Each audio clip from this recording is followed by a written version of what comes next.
Pronto?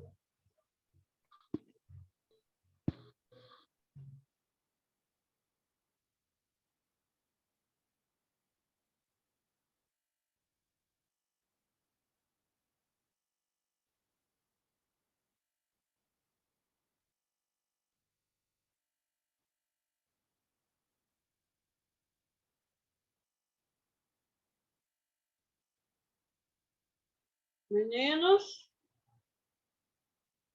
Oi. Oi. E aí não voltou mais.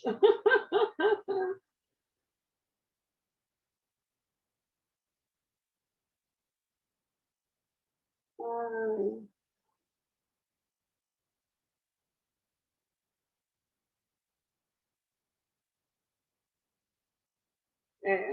Então vamos lá.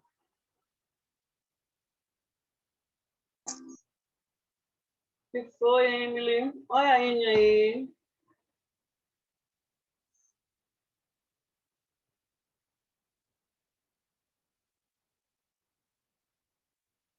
A Ine?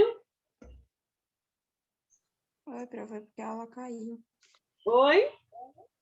Foi porque a aula caiu, eu tava tentando entrar. Uhum. É por isso que a gente tem que ficar deitado na cama. Para evitar que ela caia.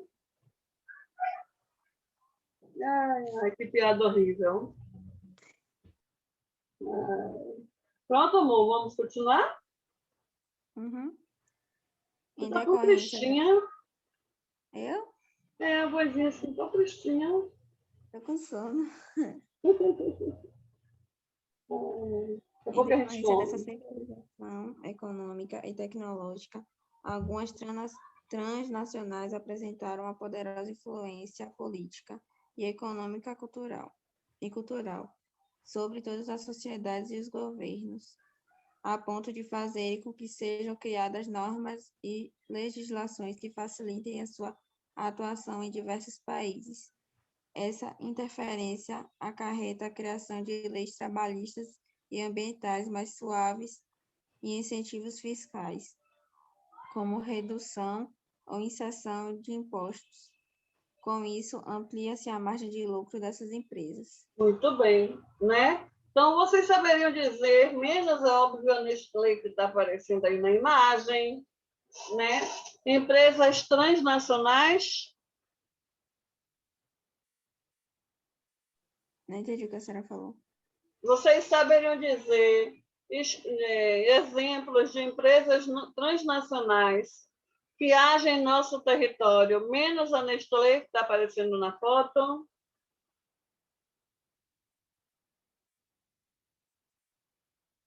Por exemplo, a Subway. A Subway ela é uma transnacional. A McDonald's também. Né? Tem mais algum exemplo aí, gente?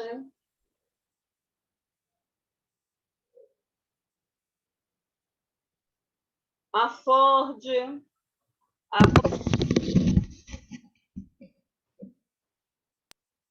Né? São tipos de exemplos, são tipos de empresas que são transnacionais. Ela tem a matriz em um país, né? E vai para outros países em busca de matéria-prima, mão de obra mais barata, né?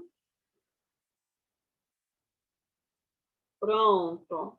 Outra pessoa aí, por gentileza. Leia a página 107, por favor. Eu posso ler? Pode.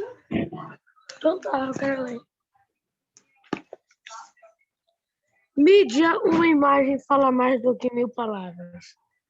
A mídia, o conjunto de meios de comunicação de massa, na maioria das vezes reproduz e idealiza o modo de vida dos principais centros do poder. Esse ideal circula por todo o mundo por meio do cinema, da televisão, internet, publicidade, etc., criando um terreno fértil para os negócios lucrativos das grandes corporações transnacionais. Novas tecnologias de transportes e informação. De suma importância no processo de globalização, os meios de transportes e informação. Os meios de transportes e informação foram fundamentais para a superação das barreiras entre os países. Enquanto os primeiros encurtam a distâncias com grande velocidade e capacidade de carga, os últimos levam as informações para todos os cantos do planeta em tempo real. No entanto, esse avanço da tecnologia amplia o fosso social, já que é disponível apenas para parte da população mundial, em especial dos países desenvolvidos. Quem já possuía capital para adquirir os bens antes da globalização recente ampliou seu poder e sua qualidade de vida. Já os que nada ou pouco tinham continuaram com seu pequeno poder de compra, se comparando as fortunas acumuladas pela elite econômica. Muito bem. Ou seja, resumindo isso aí, quem era rico ficou mais rico, não é isso? Quem era pobre continuou mais pobre. Veja bem, e isso, gente, é em todos os países, né? Em todos os países considerados em desenvolvimento, acontece isso aí. Principais características da globalização recente: a substituição do homem pela máquina no processo produtivo. Rebeca? Oi! É seu. A substituição do homem pela máquina do processo produtivo, né? Isso. O avanço da ciência e tecnologia acarretou a ampliação e qualificação da produção de bens, mas fez com que o desemprego estrutural aumentasse, aumentando também a reserva da mão de obra. Redução da participação do Estado na economia. Como sabemos, o neoliberalismo, doutrina econômica desenvolvida a partir da década de 1930 e introduzida como a prática a partir dos anos de 1980, valoriza os mecanismos de mercado, oferta e procura, livre iniciativa e etc. Como sabemos, como elementos capazes de organizar a vida política, econômica e social das diversas sociedades, cabendo ao Estado apenas o papel de fiscalizador. Continua? Continua. Implantado inicialmente no mundo rico, Inglaterra de Margaret Thatcher e Estados Unidos de Ronald Reagan, Reagan. Não se preocupe com os nomes, não, que os nomes são complicados mesmo. Com certeza. O neoliberalismo posteriormente se espalhou por todo o planeta. Esse modelo impõe ao Estado o papel de reorganizador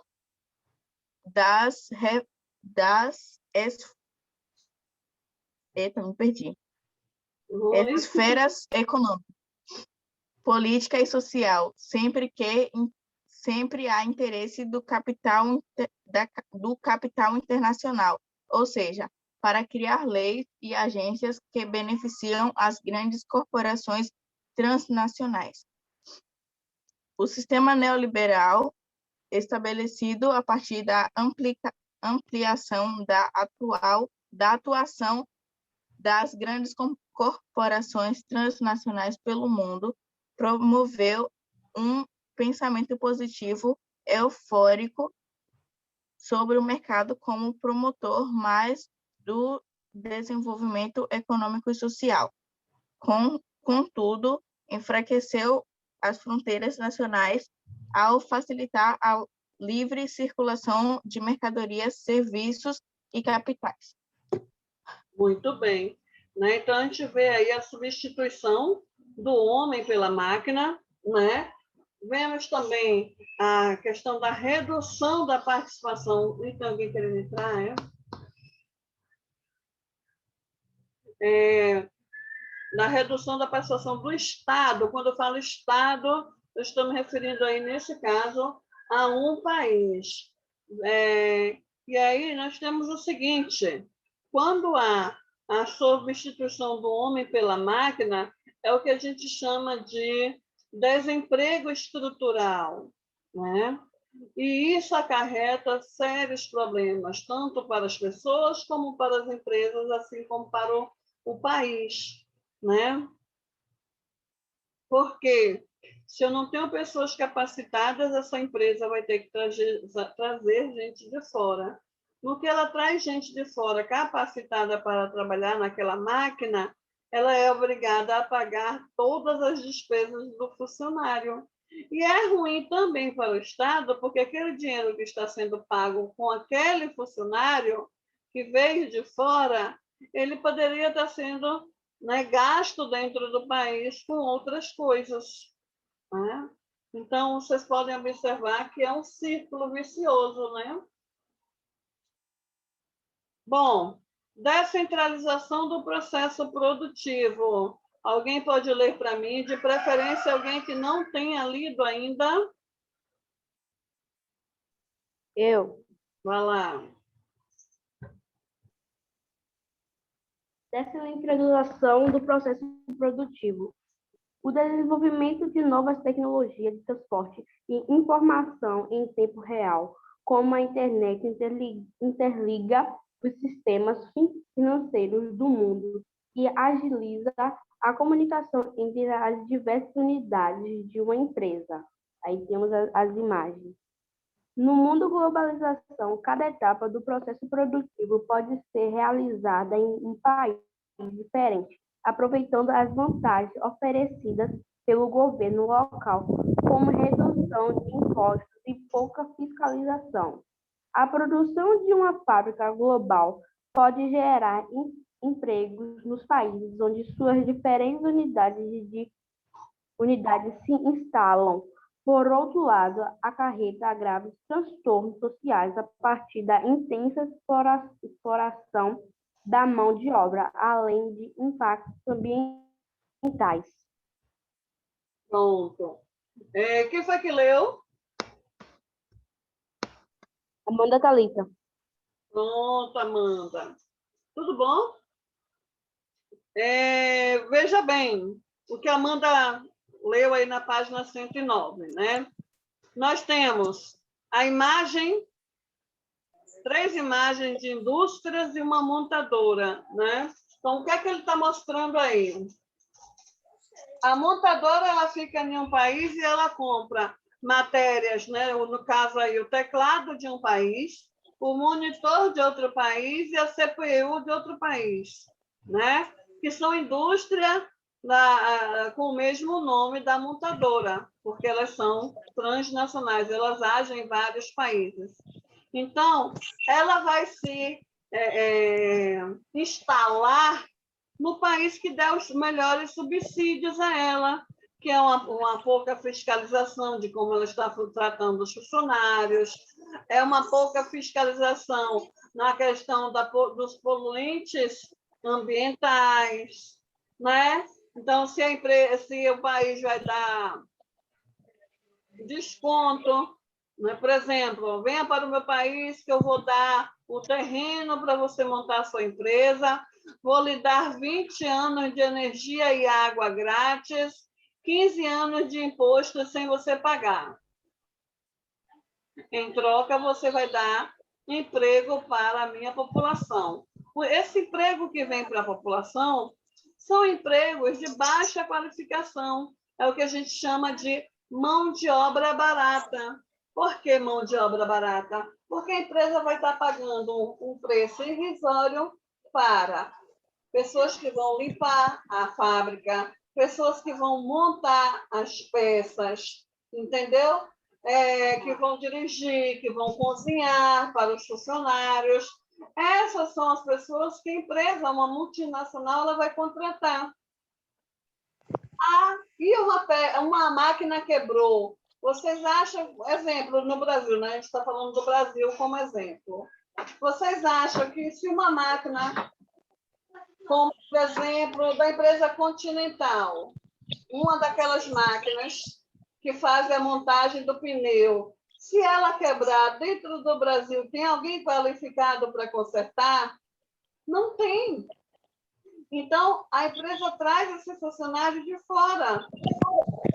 Entenderam? Mas aqui na Bahia, ela vai contratar funcionários de mão de obra barata. Mas meu pai trabalha na Continental e ele recebe 7 mil. Ele é supervisor. Mão de obra barata, só que com uma qualificação melhor do que os outros. Se a máquina quebrar, ele não tem qualificação para consertar. Vocês entenderam? Então, você pode ter um salário um pouquinho melhor, mas não deixa de ser mão de obra barata. Deixa eu ver se eu consigo mudar aqui.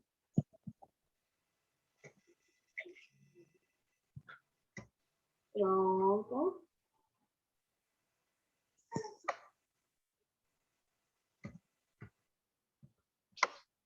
Pronto, olha essa imagem aí.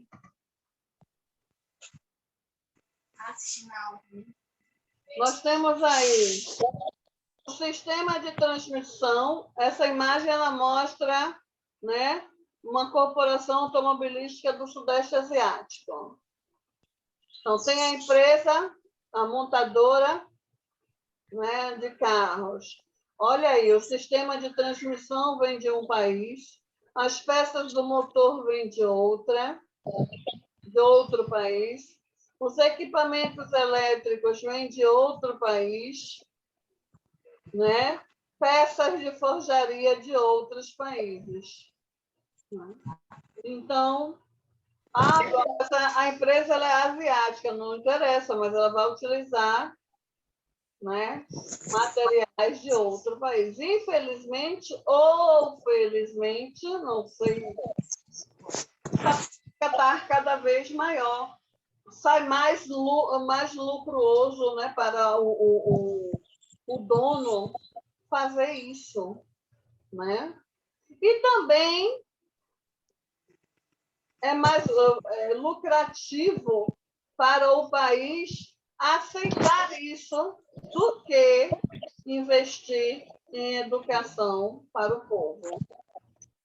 Vocês entenderam? Olhe bem. Quem é que está com o áudio ligado? O que faz um país crescer, um país modificar, né, é a educação. Aí nós temos os países que formam o tigre asiático, né?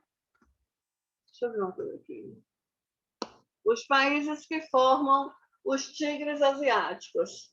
Bom, tigre geralmente é sinônimo de força, de esperteza, não é isso? De liderança entre os animais, correto? Bom, e aí o que é que acontece? Existem 4 países que formam aí os tigres asiáticos, né? E esses países eram piores do que o nosso, né? Fornecedor de frutas, de legumes, de verduras para o mundo todo. Eram países que a gente chamaria hoje de, deixa eu ver, terceiro mundo, ao pior dos piores do pior. Mas o que foi que os presidentes desses países resolveram fazer? Tiraram os melhores alunos que eles tinham, de cursos profissionalizantes. Mandaram para fora do Brasil com tudo pago, tudo. E aí eles aprenderam a língua, aprenderam o jeito de falar, o jeito de conviver, né? E aprenderam principalmente a manusear as máquinas dos países em que eles foram. Voltaram para seus países de origem, ensinaram para outras pessoas, e hoje esses 4 países saíram de países de terceiro mundo para países de produtos manufaturados, ou seja, deixaram de comprar, de vender matéria-prima e comprar o produto já pronto com um preço absurdamente alto, e eles mesmos passaram a utilizar sua matéria-prima para produzir essas peças e vender para o mundo. Então, gente, o que muda uma sociedade é a educação, né? Não vou dizer a televisão, vou dizer a educação. Porque muitas vezes a gente assiste um filme, a gente tira lições de vida daquele filme, né? Então, a educação, ela pode ser em várias formas. Ela pode ser aquela educação que os pais dão para a gente, né? De bom dia, boa tarde, com licença. Pode ser a educação de você aprender algo, né? E pode ser a educação que vai mudar a sua vida. Aquela em que você vai aprender quais são os direitos e deveres que você tem com a sociedade, né? Que você tem com o país e que o país tem com você. O país tem a obrigação, todos os países têm a obrigação de dar emprego, saúde, segurança, alimento para o seu povo. Se o país não faz isso, aí é uma outra história. Certo, gente? Alguma dúvida em relação a isso aí? Alguém continua, por favor?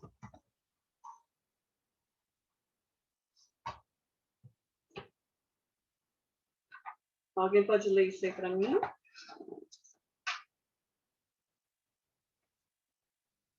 Pronto, saiu todo mundo, ninguém fala comigo. Eu leio.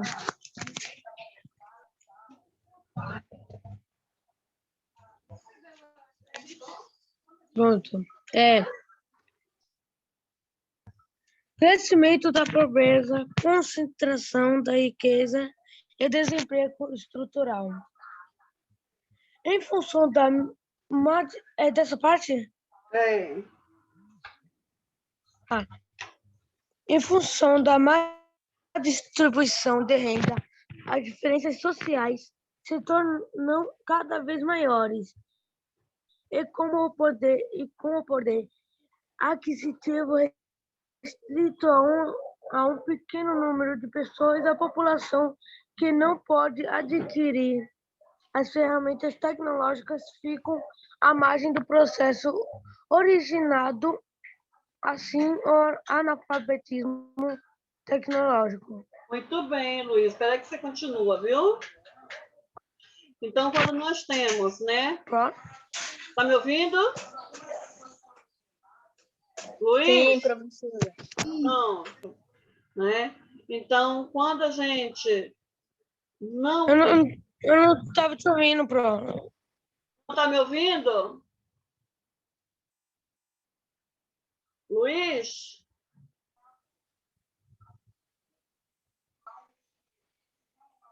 Ô, Luiz!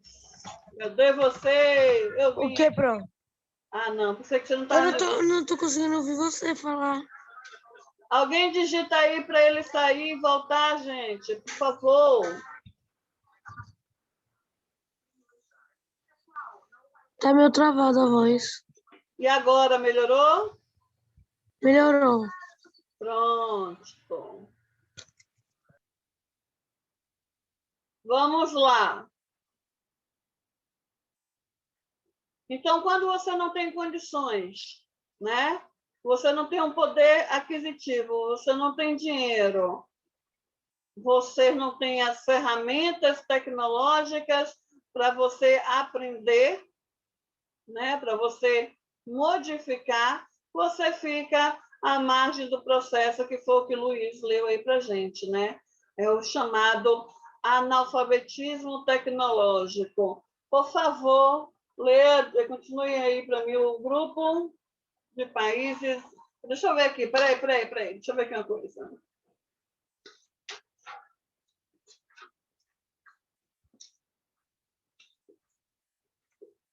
Meu pai do céu.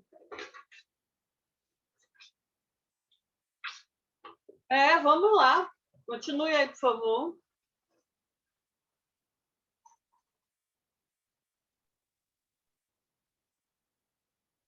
Vocês Tá estavam... bom. Ah. Classificação. No atual estágio da globalização, os países passam por um processo de reorganização de sua estrutura política e socioeconômica. Iremos agora identificar os grupos de nações que emergem dessa nova organização. Países desenvolvidos. São chamados de desenvolvidos todos os países países com elevado nível de indústria.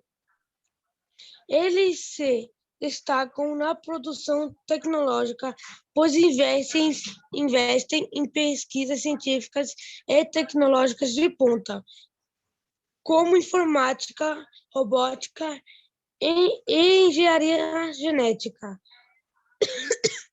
Na área social, tem excelente padrão de desenvolvimento humano.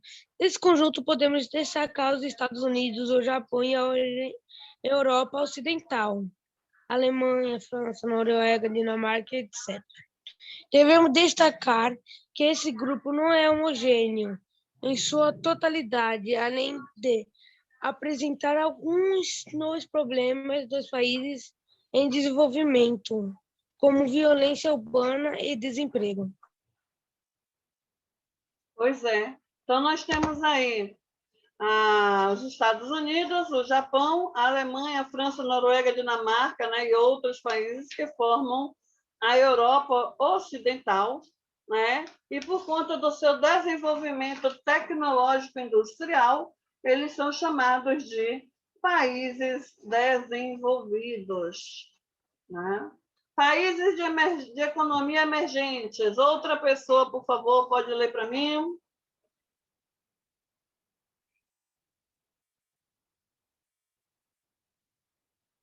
Outra pessoa para Luiz descansar um pouquinho a voz.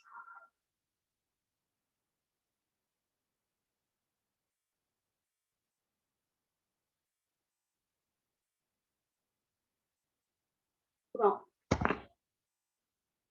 Países de economia emergentes, né? Então, a economia emergente fez com que alguns países se juntassem, né? E fizessem aí um único bloco. Não é um bloco econômico, é um bloco formado de países econômicos, é diferente, né? Bom, então nós temos aí, por exemplo, de países econômicos, o Brasil, México, Chile, Argentina, África do Sul, Índia, China e Rússia. Dentre esses aí, né, nós temos o BRIC, né, que é Brasil, Rússia, Índia, China e África do Sul.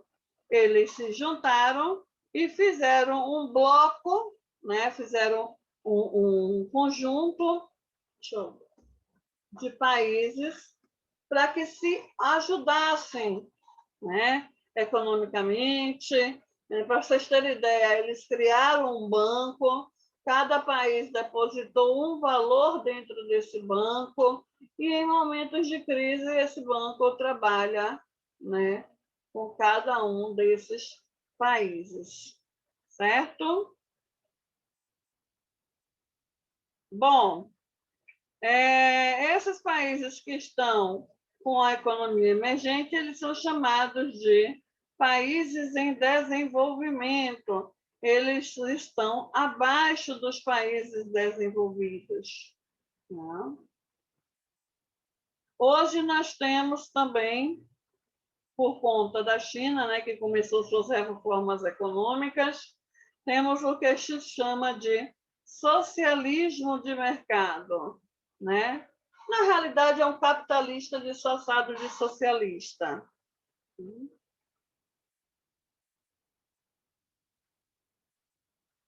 Olha aí na imagem da página 113.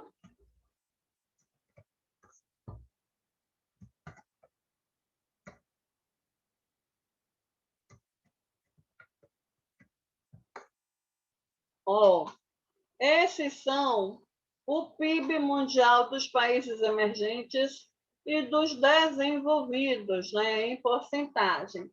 Se vocês observarem, há uma diferença enormemente, né? Então, dos países desenvolvidos, eles já chegaram até a 208 milhões aí, né? Bilhões, desculpa, de gastos.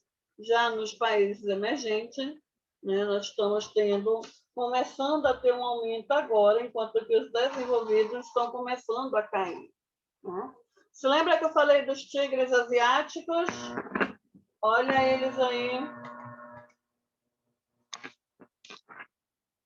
Né? Nós temos a Tailândia, a Indonésia, né? Singapura e Hong Kong, que formam aí os 4 países que formam os tigres asiáticos. Não, desculpa, gente, desculpa.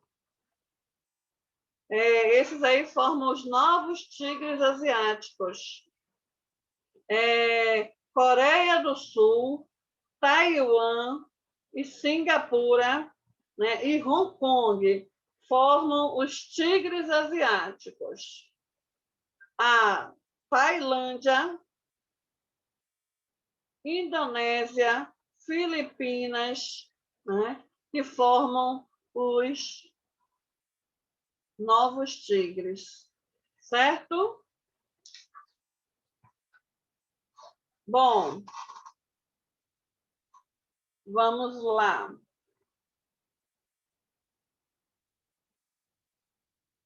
Então, Singapura, Hong Kong, Coreia do Sul e Taiwan, né, formam o que a gente chama de tigre asiático. Na Ásia, o tigre é um símbolo de força, de astúcia, de agressividade, por isso que deram esse nome de tigres asiáticos. Foram essas características apresentadas pelos governos dessas nações ao destinarem grande investimento à criação de infraestrutura, né, transporte, comunicação e energia, bem como a educação e o desenvolvimento da ciência e da tecnologia de ponta. Na imagem de vocês, na página 114, nós temos uma imagem de Singapura. E se vocês pesquisarem, vocês vão ver arquitetura muito mais modernas, com coisas, com prédios que vão deixar você, oh, meu Deus, o que é isso? Né? Bom, nós temos aí os dragões asiáticos, também chamados de novos tigres, que são a Indonésia, Vietnã, Malásia, Tailândia, Filipinas, né? Esses países eles receberam investimento de países desenvolvidos, principalmente dos Estados Unidos e Japão, né? E diferente dos tigres asiáticos que investiram em educação e qualificação de mão de obra, os novos tigres possuem uma mão de obra de baixa qualificação, porém muito mais baratos, né? E nessas empresas, elas não foram instaladas indústrias de alta qualificação, e sim os tradicionais, que são têxteis, calçado, brinquedos, alimentos, produtos eletrônicos de baixa qualificação, né? E aí acabam que surjam, né, milhares de pequenas empresas produzindo mercadorias sob encomenda, criadas e planejadas em outras nações. Apesar do desenvolvimento industrial e econômico serem grandes, eles não conseguiram superar diversos problemas sociais, como pobreza, violência urbana, déficit habitacional e, principalmente, uma má distribuição da riqueza. Países em desenvolvimento. Nós temos aí, né, o Angola, Etiópia, Chad, Madagascar, que é da África, Afeganistão, Nepal, Bangladesh, Haiti, que é da Ásia, né? Nós temos alguns países do continente africano, principalmente americano, principalmente da América Central, que compõem essa lista intensa, né, de países que podem ser dominados na atualidade de menor socioeconômico, né? Ou seja, a qualquer momento a gente pode ver uma nova onda aí imperialistas, né?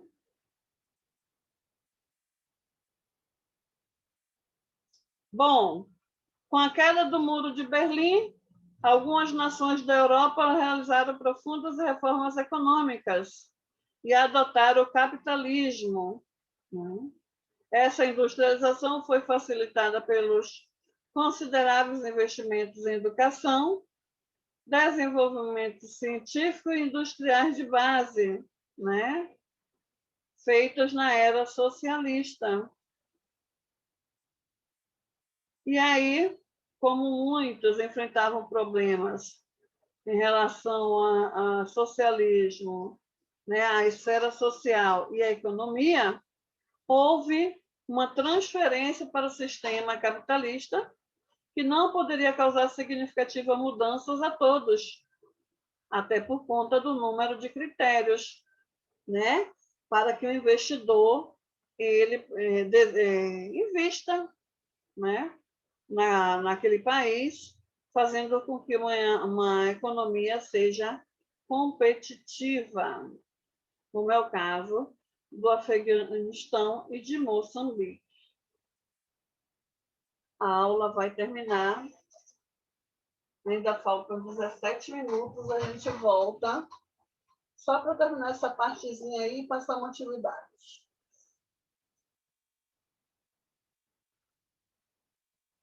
Certo? Certo, pronto. Certo. Também aí, deixa ela terminar, que é para eu não começar e parar no meio, que é horrível. A atividade vai ser no caderno? Vai ser no livro mesmo. Tá.